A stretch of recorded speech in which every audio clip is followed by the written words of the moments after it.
Hello everyone and welcome back to Lilienburg for the first time in over 3 months. Yes, this series has been gone for quite a while, but it is back and it's back to stay. There's a few reasons why it's taken this long to have another episode, and the main reason is a lack of inspiration. But after a lot of thinking, I've finally decided what I want to build, and I feel like the inspiration and the ideas are flowing a bit better now, so hopefully there will be some more episodes of this to come. Of course, Discovery Bay has been gone for almost 3 weeks now, maybe more than 3 weeks actually.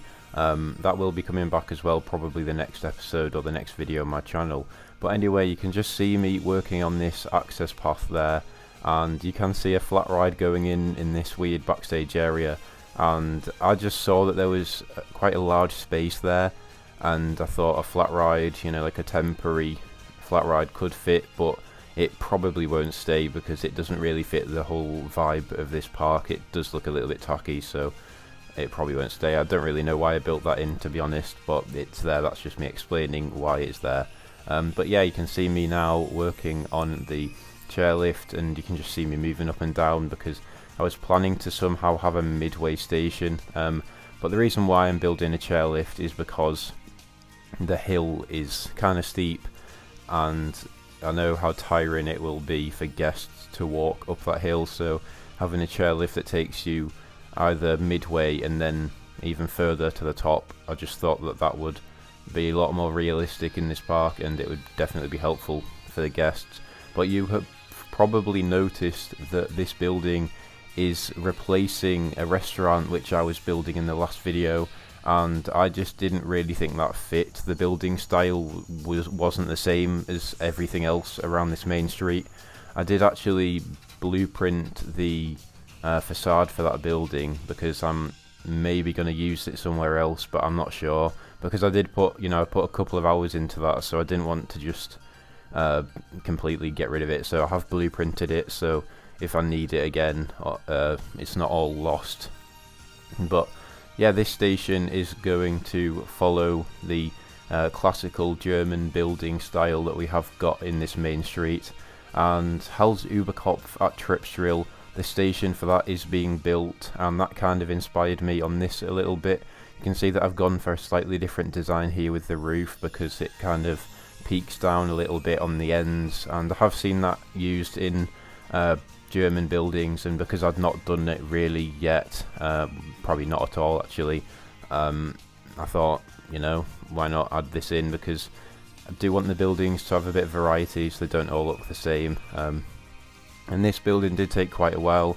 There was a lot of small details that I had to put in, and it was a bit of a hassle. Like the grid pieces just wouldn't really do it for me, so I did have to use plaster walls to replace. You did see me put grid pieces in around the start, of course, but yeah, plaster walls are now coming in because they are more maneuverable, I guess. You can see that, I don't know, I can't really explain it, but it was definitely easier to use these plaster walls because of how I wanted to have custom windows going through, because I know that there are, of course, windows in this game that you can just put on the side of walls, but it's not really realistic because you can't see through them. It's just like a front of the window, but the glass, of course, isn't see-through. So I wanted to make see-through windows, which meant that I would have to, cut out holes in the walls, and that's obviously not going to be possible in grid pieces. So I spent quite a lot of time using these TMTK plaster pieces for the walls, and you can just see the first example of this here, how I can perfectly manipulate the plaster to go around this archway, which is where the chairlift does go through. And then, yeah, we're just making a little bit of depth on the walls, so I duplicated it over. And I think this looks quite nice, really. To be honest, maybe I could have added more detail, because you won't see in this video at all me adding framework really around these doors, I guess you can call them. Arches, I already said that. And I don't know, I decided not to do... You'll see what I mean with the framework later, because there is the other side of this building which we will put framework on because that faces the entrance. but for some reason I didn't feel like it was important to have the fancy framework on the arch side of the building, but maybe if it is needed, and I'll decide to put it on another time, I guess. And yeah, you can just see me putting wooden planks going around the bottom, because just like many other buildings in this park, they kind of step forward when you move up a layer. So you can see that, well, you can't really see it right now, but yeah, the wooden planks are there just to cover up the gap where the building, you can see there, it like just juts forward a little bit. I guess that's to create more room space upstairs. I think I've already spoken about this in the series, like why I've done this, because the buildings do this in real life. Even though, yeah, I would have spoken about that a while ago, because the series has been gone for ages. And at the moment we're working on the corner for these walls, and when I put the plaster in the first time, I didn't do the corners because I hadn't decided what I was actually going to do there. For some of the buildings I've put like wooden beams following the corner, but I saw that the station of Halsüberkopf does have these kind of stones around the bottom, and you saw me changing the colours to make them look a bit more natural, because of course they wouldn't have exactly the same shade of grey, so just change the shades of grey, but not quite 50 shades of grey, because there is only about 8 bricks. That wasn't funny. Anyway, moving on, we're going to do this door, and there are some beams coming through. Yeah. Sometimes I feel like I'm waffling a lot in this video. I would love to actually have some of your feedback on the voiceovers, because quite a lot of the time I feel like I'm saying needless things, because I know that you're not stupid. It's kind of obvious sometimes what I'm building, so my commentary may not be needed. I know that there are some other channels that just, you know, leave you with some music and time lapse, and I try not to do that when I don't have to. I've actually done it quite recently, well, not recently, but in my previous videos I did it for the first time ever, just some non-voiceover time-lapse footage, and I know that some people will probably skip past that, because it definitely makes it a lot more interesting when you can hear me talking about it. But yeah, it's just a thought. I'm always looking to improve these videos, so leave your suggestions on how I can make the voiceovers better. But we're working on the interior for this roof now, just a little bit, because, you know, the underside of the tile roofs, being able to see that isn't that realistic, so they would have painted some kind of plaster below, just like I'm doing here. And then you saw me duplicate that off to the other side, and that's kind of an obvious thing to do. There's no reason at all to build it twice. And then, yeah, we're just making the building look almost symmetrical on both sides. It's not completely symmetrical, because for some reason the paths have to be at least 4 meter wide, while the queue is 3 meter wide, which is really strange. I don't know why Frontier chose to do that, but the entrance to this chairlift station is only 3 meters wide, while the exit's 4 meters. So in terms of the entrance, like, the doors are slightly, well, not the doors themselves are the same, but, you know, like the space between the path is different in each, I guess. And we're putting some tiles now across. This is just so I could cover up the gap, really, because to be honest, there's a very similar texture underneath these, which honestly it would have been absolutely fine, but because it needed to cover up more space, I just had to put my own thing in there. You can see that we did build some windows, and these just kind of happened. I forgot to record the start of building the windows, but I then remembered after I'd already built them, and I decided that it wouldn't have been, you know, there's no point in building them again just for the purpose of a video. So I just started recording like after I'd made them, and then I started duplicating them in. But you can see what I mean now about the see-through windows, because I did use glass panels, so they are literally see-through, which is just how it should be with a real building. You don't just have like exterior windows. I think sometimes it's not too big of a deal when there's no interior on the building, but when there is an interior on the building, the windows should go all the way through. I just think that makes a lot more sense than having the window piece only on one side of the wall.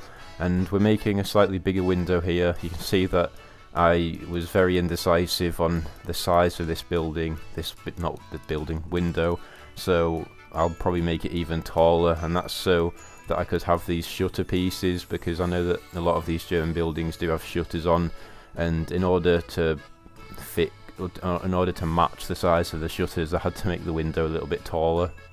So that's why we've done that. But yeah, this window did have a very similar style to the smaller windows, you know, the same kind of pieces but just different dimensions, I guess. And then yeah, I'm really happy with how these windows look actually. I think they're really effective, and they are of course see-through as well into the station. I then put a smaller window at the top, and yeah, I guess that's just because it makes it look a little bit more full, that side of the wall, and also it would allow some lighting into the top of the roof, and that is where some kind of platform is for maintenance on the chairlift, and that's around the wheel that the whole wire pivots around.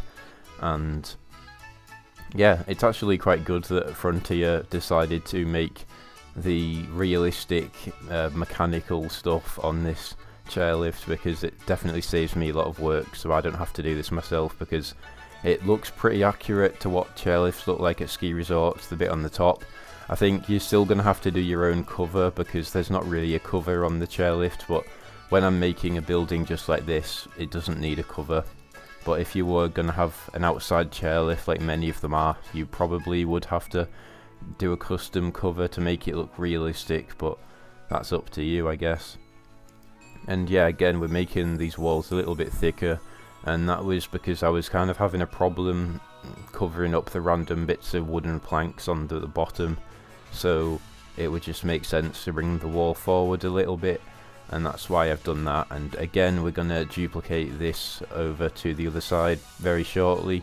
But recently I was very excited to see that Beartooth Hill Bike Park, which was probably one of my favourite series that I've ever done on this channel, that was featured on Channel 5 Gaming.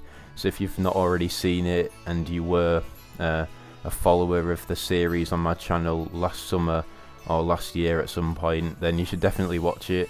I'm sure you know who Channel 5 Gaming are, so I don't think there's any need to link the video, but yeah, it was really positive, and the comments on that video were amazing. I actually noticed that I gained a few subscribers after that as well, which was really nice. So if you are viewing my channel from that video, well, thank you very much, it means a lot. But honestly, some people in this community are so kind, like, it just made me feel really special reading some of those comments, you know. But yeah, again, this is the first bit of framework, and we will be doing this for a lot of this video now actually, you know, moving the planks along, and yeah, just kind of realism in supporting the overhang of the roof, because it can't really support itself, you know. This kind of thing would hold all the tiles up and stop it from collapsing, and some of this is a bit of a slow process. It's a lot of the same kind of thing, and to be honest, this video is probably unnecessarily long. I feel like maybe I could have cut more footage out, but then you wouldn't see the complete building process, because this is 20 minutes literally just on one building.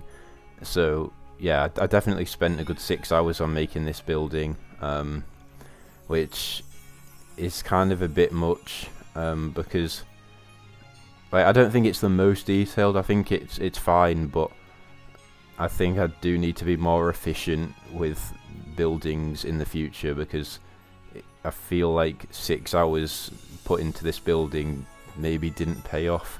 I'm not sure, but I've put this all into a video because I knew that we needed Lilienburg to come back soon, or you would have thought that it would have done exactly what Expedition G-Force did and just kicked the bucket, I guess. But Lilienburg is back, and I have thought of loads of ideas for the future rides I want to have. Based on the music, it sounds sort of Swiss that you can hear, and I am planning to have a Swiss alpine area, and I'm gonna reveal some of the rides I've been thinking about building. I am thinking of building a Schwarzkopf terrain coaster, very similar to Lisebergsbanen at Liseberg. That's the Swedish pronunciation. I feel really wrong saying it like that, but if you know me, you know that I like to pronounce things the way they are supposed to be pronounced in their native country. But yeah, that kind of Schwarzkopf or Zero terrain coaster, I'm going to use the SLV to build this because, yeah, it looks good and the Schwarzkopf track is quite accurate, so that's what I'm going to have, you know, following the side of the mountain with large sweeping helixes. So you can expect to see that in the next couple of episodes. I'm not sure if it'll be exactly the next one, but maybe the one after that. I also plan to make a river rapids, and because the in-game river rapids aren't the most realistic, especially in terms of the station and the troughs, I'm planning to make a completely custom river rapids using like concrete TMTK pieces, and this kind of sounds wild, and it's not going to be operational. I'm just going to pretend that it's closed for the day or something, and having water in the trenches, or the troughs I mean, that probably won't be possible, so I think I'll just have them all dried out, because when the river rapids aren't operating, they do actually dry out, and the water basically goes to one collection pool at the bottom, and if I have one collection pool at the bottom, I can probably use in-game water to fill that up. So I'm hoping to have that somewhat realistic, or at least realistic looking, because it won't be operational. But yeah, that's what's gonna be happening in the future. I'm also thinking of building a gravity grip wooden coaster on the smaller scale, so something a bit like Timber at Wallaby Rhône-Alpes. And yeah, I'm really excited to start building more coasters in this park, but I don't think they'll be, you know, it'll be slow, because I don't want to just rush into the coasters, because you know, I feel like I need to address each area as it goes instead of rushing ahead. So like I said, I'm taking my time on this chairlift station, and I'll plan to take my time for the rest of the park as well. But I really do want to get this finished, because I've just thought of the end result, and it's got potential to be such a good park, I think, and I hope you agree with me. But yeah, we're just making framework inside the roof, and this just adds a bit more depth and detail to it. I'm actually quite happy with how the interior for this building turned out. Like, it looks pretty good actually, and yeah, maybe it's even more detailed than the exterior, strangely enough. We then will duplicate this to the other side, so it looks, well, yeah, just like a mirror of it. And I think there's still a bit more framework to do inside the top of the roof, but then we will be putting some, you know, random TMTK items on the station platform. And yeah, we're gonna be decorating the ride op booth, as you'll see soon, but I don't think there's much more of this for me to show to you. Yeah, I guess that's about it really, and I'm just trying to think of something to talk about for the rest of this time lapse. I guess we could talk about real life theme parks. They are opening on the 12th of April in the UK, and unfortunately that's the time where I go back to school, literally on that day, and it's a bit frustrating that different people across the UK have different term dates. So the 12th of April for some people means that they can just go to Alton Towers, but no, I've got to go to school, so it may be still quite a while till I actually go to my first theme park of the year. But anyway, that's the end, and thank you for watching. See you in the next one. Goodbye. Buckle up, it's a drill ride.